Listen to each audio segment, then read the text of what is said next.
भावना नाम की लड़की जो कि पढ़ने में बहुत ही होशियार थी। वो इतनी इंटेलिजेंट थी कि हमेशा अपने क्लास में अव्वल नंबर पर आती थी। उसका एकमात्र सपना था कि वो पढ़ लिख करके दरोगा बने। दोस्तों, फिर वो पढ़ी लिखी, मेहनत की, डिग्री की, बीए की डिग्री उसने जल्द प्राप्त कर ली और डिग्री प्राप्त करने के 1 महीने के बाद ही जो उसने सपना देखा था कि वो दरोगा में जाएगी और दरोगा बनेगी, उसे साकार कर दिया। दोस्तों, अब वो दरोगा बन गई और दरोगा बनने के बाद उसने अपने कार्यकाल में अच्छे अच्छे कार्य किए। उसने लोगों की सहायता की। मतलब उसने जो काम करता है दरोगा अपने इलाके में, चोरी चकारी लूटपाट सबको बंद करा दिया। दोस्तों, बस ऐसे ही दिन गुजरते गए।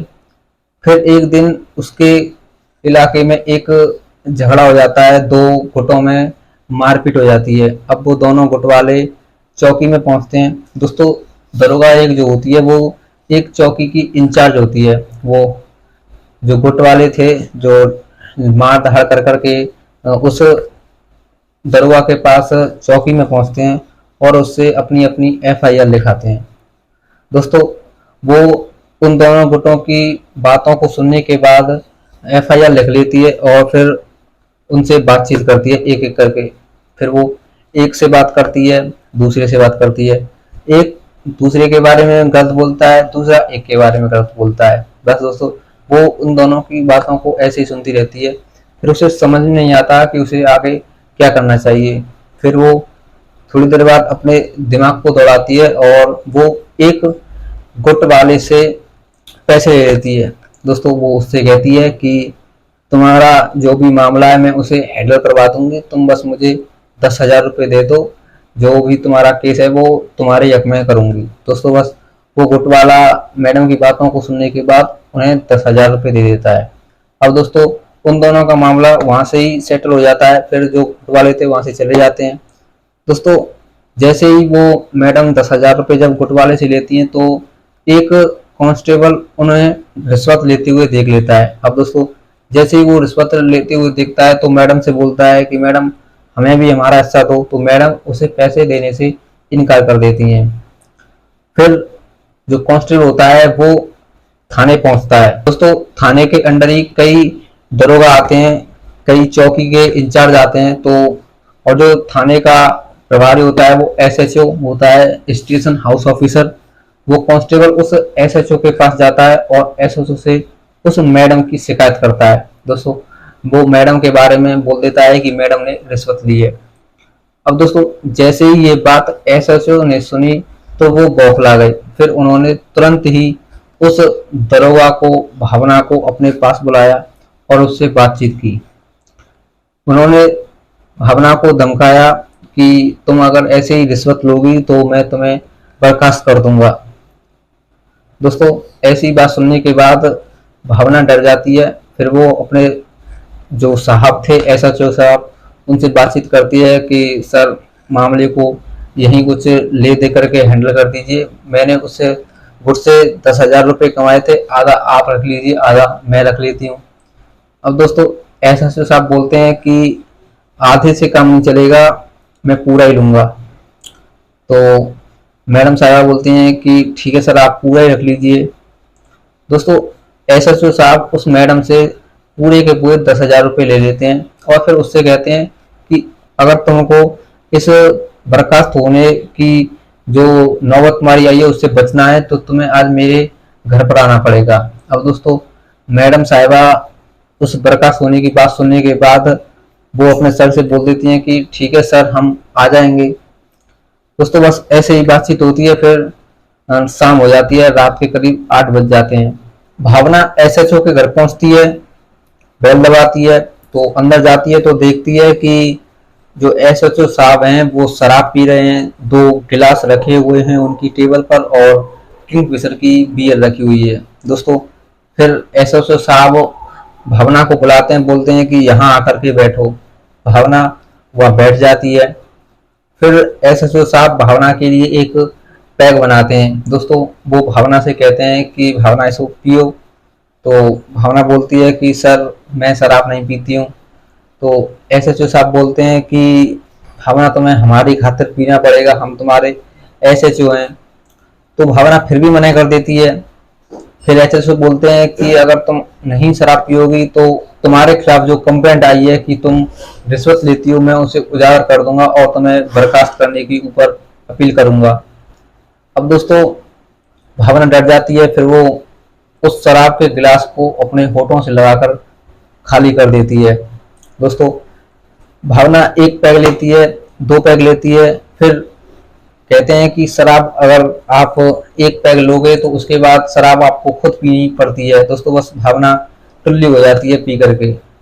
फिर अब एसएचओ साहब भावना के इसी बेहोश पने का फायदा उठाते हैं और उसके साथ गलत संबंध बनाने की कोशिश करते हैं। दोस्तों भावना को थोड़ा थोड़ा होश होता है कि कोई ना कोई उसके साथ कुछ ना कुछ गलत करने की कोशिश कर रहा है, लेकिन दोस्तों उसने भी बहुत शराब पी रखी थी तो वो भी अपने मजे में हो जाती है और फिर अपने एसएचओ साहब का साथ देने लग जाती है। दोस्तों एसएचओ साहब फिर उसे बेडरूम में ले जाते हैं और बेडरूम में ले जा करके उसके यौवन के मजे लेते हैं। दोस्तों भावना जो कि दरोगा थी वो भूल जाती है कि वो एक दरोगा है और एसएचओ साहब के साथ हम बिस्तर हो जाती है। बस दोस्तों ऐसे ही रात भर वो उनके साथ हम बिस्तर होती रहती है। दोस्तों जब फिर सुबह होती है, सुबह होते हुए जब भावना जागती है तो जागने के बाद अपने हाथों से अपने शरीर को स्पर्श करने की कोशिश करती है और देखती है कि वो नग्न अवस्था में। दोस्तों इस हालत को देखने के बाद छाया डर जाती है। उसे फिर अपने जो रात में काम किए थे उसके बारे में थोड़ा थोड़ा झलक के तौर पर याद आने लगता है। अब उसे महसूस होने लगता है कि रात में उसके साथ उसने क्या क्या किया। दोस्तों फिर जैसे ही वो अपने बाएं ओर देखती है तो सामने टंगी हुई टीवी में अपने खुद के वीडियो को देखती है। अब दोस्तों उस वीडियो को देखने के बाद तो उसके होश ही उड़ जाते हैं, उसके पैरों के नीचे से जमीन खिसक जाती है। अब वो रोने लगती है, पछताने लगती है। दोस्तों उसे समझ ही नहीं आता कि उसके साथ आखिर ऐसा हो कैसे गया। फिर जो एसएचओ साहब होते हैं वो अंदर आ रहे होते हैं भावना के लिए कॉफी बना करके, वो उसे पकड़ाते हैं। तो भावना सर से बोलती है कि सर हमने शराब ज्यादा पी ली थी तो हम बहक गए थे और हमने आपके साथ और आपने हमारे साथ जो कुछ भी किया वो किया, लेकिन आपको ये वीडियो बनाने की क्या जरूरत थी।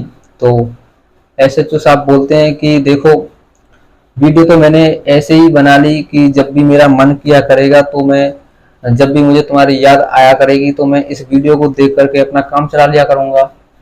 तो बोलती है कि सर आप इस वीडियो को अभी डिलीट कर दीजिए। एसएचओ उसे धमकी देता है कि नहीं मैं इस वीडियो को डिलीट नहीं करूंगा और मैं इस वीडियो के थ्रू तुम्हें ब्लैकमेल करूंगा। अब दोस्तों एसएचओ की बात सुनने के बाद भावना और ज्यादा घबरा जाती है और फिर वो सर से कहती है कि सर आप हमारे साथ ये सब अच्छा नहीं कर रहे हैं। तो एसएचओ बोलता है कि तुमने भी लोगों के साथ कहाँ अच्छा किया, तुमने भी तो उनसे पैसे लिए, आप तुम्हें इसकी सजा भुगतनी पड़ेगी। अब दोस्तों भावना रोती है और अपने किए हुए पर पछताती है और रोते हुए अपने घर पहुंचती है। दोस्तों फिर ऐसे ही 2-4 दिन गुजर जाते हैं और 2-4 दिन गुजरने के बाद फिर एसएचओ साहब एक दिन भावना पर फोन करते हैं और उससे कहते हैं कि भावना जो तुमने रिश्वत ली थी उसका सबको पता चल गया है और मेरे ऊपर जो अधिकारी हैं, मेरे जो हेड हैं, उन्हें भी इस बारे में पता चल गया है। अगर तुम नहीं चाहती हो कि तुम्हारी जॉब छूटे तो तुम जाकर के मेरे हेड से मिलो। अब दोस्तों ये सब बातों को सुनने के बाद भावना डर जाती है। फिर वो जैसा एसएचओ ने बताया था उस हेड के पास जाती है। हेड भी बस उससे वही रिक्वेस्ट करता है कि देखो मुझे तुमसे पैसे नहीं चाहिए, अगर तुम्हें अपनी जॉब को सिक्योर रखना है तो तुम मेरे साथ वही सब करो जो तुमने एसएचओ के साथ किया है। अब दोस्तों इस बात को सुनने के बाद तो मानो भावना बिल्कुल खामोश हो गई, उसे समझ नहीं आया कि उसे आगे क्या करना है। अब लेकिन वो मजबूर थी क्योंकि एसएचओ ने सबको बता दिया था कि उसने एसएचओ के साथ क्या किया है। अब उसे मजबूरन उस ऑफिसर के साथ में हवस की रात को गुजारना पड़ता है।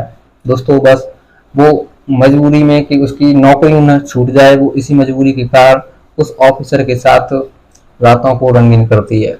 कभी एसएचओ के साथ तो कभी उसके अधिकारी के साथ भावना उनकी हवस की प्यास को बुझाती रही। दोस्तों बस इस खेल को खेलते खेलते भावना और उन दोनों अफसरों को 2 साल बीत जाता है। फिर 2 साल बीतने के बाद एक दिन एसएचओ भावना के घर पहुंचता है और उसके साथ संबंध बनाने की कोशिश करता है, तो भावना टेंशन में आकर के, गुस्से में आकर के उससे मना कर देती है, बोल देती है कि तुम्हें जो कुछ भी करना है वो कर लो, मैं आज के बाद तुम्हारे साथ संबंध नहीं बनाऊंगी। अब दोस्तों इस बात को सुनने के बाद एसएचओ गुस्से से आग बबूला हो जाता है और उससे कहता है कि तुम्हें अपनी जॉब की चिंता नहीं है। तो बोलती है कि मुझे मेरी जॉब की चिंता नहीं है, तुम्हें जो कुछ भी करना है वो तुम कर सकते हो। दोस्तों इस बात को सुनने के बाद एसएचओ आग बबूला हो जाता है और तुरंत ही उस वीडियो को सोशल मीडिया पर अपलोड कर देता है। दोस्तों जैसे ही वीडियो अपलोड होती है सोशल मीडिया पर, तो पूरे समाज में फैल जाती है, पूरे कंट्री में फैल जाती है। और जैसे ही वो वीडियो कंट्री में फैलती है तो सबसे पहले ये देखा जाता है कि वीडियो किस चैनल के थ्रू डाली गई है और किस इंसान ने डाली है। और दोस्तों जैसे ही जो वीडियो एसएचओ ने डाली थी वो अपने रियल अकाउंट से डाली थी, जैसे ही उस वीडियो के बारे में पता चला कि इस इंसान ने डाली है तो सरकार उसे तुरंत अरेस्ट कर लेती है और उसके खिलाफ एफआईआर भी लिख लेती है। दोस्तों इस तरीके से और बिना मेहनत किए उस दरोगा भावना को इंसाफ मिलता है, और इंसाफ ऐसा मिलता है कि जो एसएचओ होता है वो अपने अधिकारी का नाम भी ले लेता है कि हमने ही वीडियो बनाया था और हमने ही उस दरोगा को ब्लैकमेल किया। तो दोस्तों इस तरह से उस दरोगा भावना को इंसाफ मिल जाता है। तो इस कहानी को आपके सामने लाने का मेरा एकमात्र उद्देश्य केवल इतना है कि इस कहानी के माध्यम से आपको कुछ सीखने को मिले और आप नया सीखते रहें। तो इस कहानी के द्वारा मैं आप सभी से केवल यही कहना चाहूंगा कि कभी किसी से रिश्वत ना लें, क्योंकि कहते हैं कि as you sow so you shall reap, यानी कि जैसी करनी वैसी भरनी। अगर भावना ने उस दिन रिश्वत ना ली होती तो शायद उसके साथ ये ऐसी घटना ना घटित होती। और दोस्तों एक बात और कहना चाहूंगा कि अगर किसी शख्स ने कोई गलती की है तो आप उस शख्स के साथ गलती करके या उसे नीचा दिखा करके उससे बदला मत लीजिए। आप उसे समझाइए और बाद में ऐसे करना है, ऐसे नहीं करना है, ऐसे बताइए। अगर वो समझ जाता है तो अच्छा है, अगर नहीं समझता है तो कोई छोटा मोटा दंड देकर भी आप उसे समझा सकते हैं।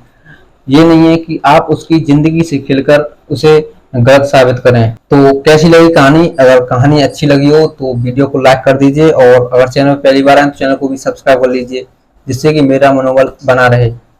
चलिए दोस्तों मिलता हूँ ऐसी अगली सच्ची घटना के साथ, तब तक के लिए जय हिंद, जय भारत।